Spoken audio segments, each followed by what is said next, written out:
जागतिक इतिहासात अनेक आरमार होऊन गेली, परंतु छत्रपतींनी स्थापन केलेल्या मराठा आरमाराचे अद्वितीय वैशिष्ट्य म्हणजे सागरी किल्ले. 17व्या शतकातील शिवरायांची दूरदृष्टी 21व्या शतकातील सत्ता वर्चस्वाचे मोजमाप होईल, कोणाला वाटले होते? विषय आहे विमानवाहू युद्धनौकांचा, 21व्या शतकातील पोर्टेबल सागरी किल्ल्यांचा, सिंधू दुर्गांचा. यदि लक्ष्य दुरंत है, यात्राएं दिगंत है, समंदर और चुनौतियां अनंत है, तो भारत का उत्तर है विक्रांत. एक युद्धपोत से भी ज्यादा एक तैरता हुआ एयरफील्ड है, एक तैरता हुआ शहर है.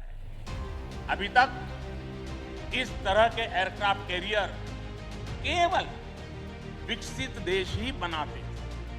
आज भारत ने इस लीग में शामिल होकर विकसित राष्ट्र की दिशा में एक और कदम बढ़ा दिया है.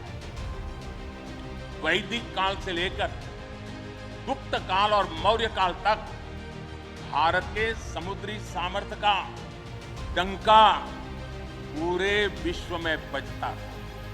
आज से छत्रपति शिवाजी महाराज से प्रेरित नौसेना का नया ध्वज समंदर और आसमान में लहराएगा. मैं ये नया ध्वज नौसेना के जनक छत्रपति वीर शिवाजी महाराज को समर्पित करता हूं.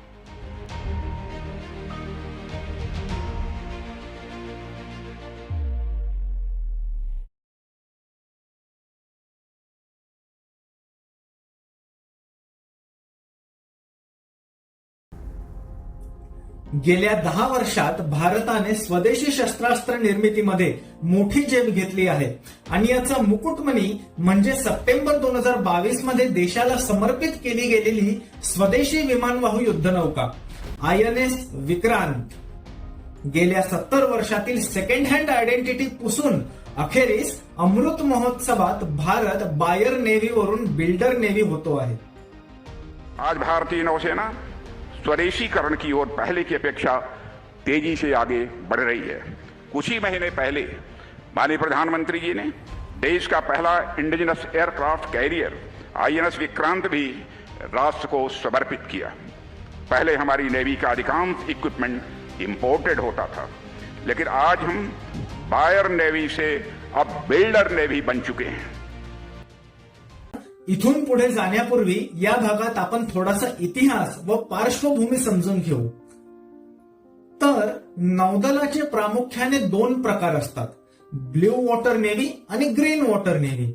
ग्रीन वॉटर नेव्ही म्हणजे प्रादेशिक नौदल, ज्याचे उद्दिष्ट केवळ शेजारी शत्रू राष्ट्रांपासून संरक्षण करणे एवढ्यापुरतेच मर्यादित असते. आणि ब्ल्यू वॉटर नेव्ही म्हणजे जागतिक पटावरील नौदल, ज्याचे उद्दिष्ट पॉवर प्रोजेक्शन म्हणजे शत्रू प्रदेशात जाऊन शक्ती प्रदर्शन करणे आणि शत्रूवर वचक बसवणे. त्यामुळे एखाद्या राष्ट्राकडे सक्रिय विमानवाहू युद्धनौका असणं हे ब्ल्यू वॉटर नेव्हीचं चिन्ह आहे. तर 1945 मध्ये ब्रिटिशांनी हर्क्युलस नावाची विमानवाहू युद्धनौका बांधायला घेतली आणि 1957 मध्ये बांधून पूर्ण झाल्यावर ती भारताला विकली. अशा प्रकारे 1961 मध्ये भारताला पहिली विमानवाहू युद्धनौका कमिशन होऊन मिळते INS विक्रांत, जी 71च्या युद्धात गेम चेंजर ठरते.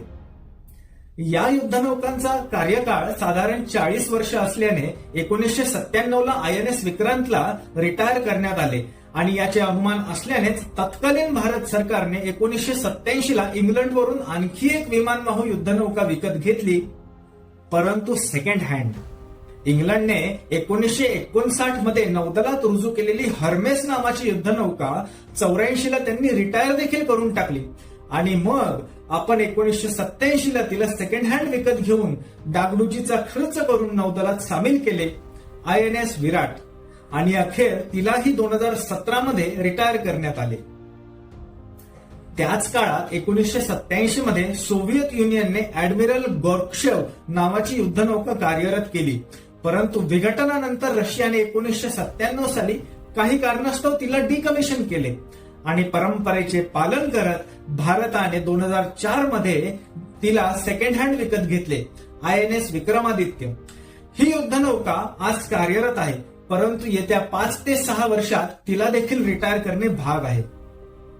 तर 2014 पर्यंत आपल्याकडे विमानवाहू युद्धनौका असल्याने तात्विक दृष्ट्या कागदावर जरी आपण ब्ल्यू वॉटर नेव्ही होतो, तरी ग्राउंड रियालिटीवर प्रत्यक्षात मात्र आपण ग्रीन वॉटर नेव्ही म्हणजे प्रादेशिक नौदल म्हणूनच गणलो गेलो आहोत. आठवून बघा की 2014च्या आधी आपलं कोणतं ऑपरेशन पाकिस्तानच्या पलीकडच्या सागरात किंवा अंदमानच्या सागरापलीकडे झालंय का? ज्याप्रमाणे चीन हिंदी महासागरात किंवा मालदीवला किंवा कोको बेटांवर त्याच्या युद्धनौका पाठवतो, तसं आपण कधी दक्षिण चीन सागरामध्ये आपली युद्धनौका पाठवलेली आठवते का? परंतु हेच चित्र बदलण्याच्या हालचाली या दशकात आता वेग पकडत आहेत. इतरांनी बनवलेल्या युद्धनौका आपण विकत घेणार, तेही सेकंड हँड, त्यावर डागडुजीचा भरमसाठ खर्च करणार आणि एवढं करूनही आदर्श आयुष्य 40-50 वर्ष असताना सेकंड हँड असल्याने 20-25 वर्षांमध्ये तिला भंगारमध्ये काढावं लागणार. स्वातंत्र्यानंतर 7 वर्ष समजू शकतो या गोष्टी, परंतु गेली 70 वर्ष हीच सेकंड हँड मानसिकता का पाळली गेली? असो, तर 2022 मध्ये पहिल्यांदाच भारताने 75% स्वदेशी बनावटीची विमानवाहू युद्धनौका पाण्यात उतरवली, INS विक्रांत. आता तुम्ही म्हणाल की विक्रांत तर आधीच रिटायर केली आहे ना? हा, बरोबर आहे, परंतु भारतीय नौदलात एक तत्व आहे की कुठलीच युद्धनौका कधीही नाश पावत नाही, अमर राहते. त्यामुळे जेव्हा पण एखादी युद्धनौका स्क्रॅप केली जाते किंवा भंगारमध्ये काढली जाते, तेव्हा त्याच नावाची नवी युद्धनौका नव्या अवतारात पुन्हा नौदलात रुजू केली जाते. तर आज भारताकडे 2 विमानवाहू युद्धनौका कार्यरत आहेत, स्वदेशी INS विक्रांत आणि Russian second hand INS Vikramaditya.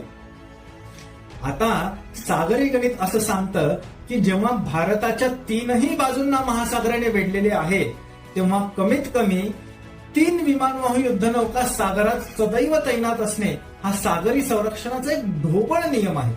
शिवाय अशा प्रत्येक युद्धनौकेची एक क्षमता असते, त्यामुळे काही ठराविक काळानंतर तिला किनाऱ्यावर आणून सर्व्हिसिंग करून इंधन भरून घेणे गरजेचे असते. अशा वेळेस त्या युद्धनौकेची जागा घेण्यासाठी त्याच प्रकारची दुसरी युद्धनौका जी किनाऱ्यावर बॅकअप म्हणून उभी असते, तिची रवानगी केली जाते. त्यामुळे कितीही काटकसर केली तरी भारताला सौराष्ट्र सागर, हिंदी महासागर आणि कलिंग सागर सुरक्षित ठेवण्यासाठी कमीत कमी 5 ते 6 विमानवाहू युद्धनौकांची अगदी 1950च्या दशकापासून आवश्यकता आहे. खास करून तेव्हा जेव्हा आपल्याला अत्यंत प्रेमळ आणि सलोख्याने राहणारे शेजारी लाभलेले असतात. विमानवाहू युद्धनौका म्हणजे जणू अभेद्य सागरी किल्लेच असतात. त्यामुळे भारताच्या एक्सक्लुझिव्ह इकॉनॉमिक झोनच्या पुढे जिथे कोणाचीही मालकी नाहीये, तिथे केवळ आणि केवळ आपल्या सागरी ऍसेट्स तैनात करूनच आपण अलिखित स्वामित्व आणि धोरणात्मक वर्चस्व प्रस्थापित करू शकतो. वेळ प्रसंगी युद्धाला सामोरे जायची वेळ आलीच तर विमानवाहू युद्धनौका काही एकटी नसते जात. भला मोठा लवाजमा घेऊन तिला रणभूमीवर उतरवले जाते. त्यात तिच्या सोबतीला अँटी सबमरीन डिस्ट्रॉयर्स, फायटर जेट्स, मिसाईल क्रुझर्स, अँटी एअरक्राफ्ट वॉरशिप्स एवढा सगळा व्याप असतो.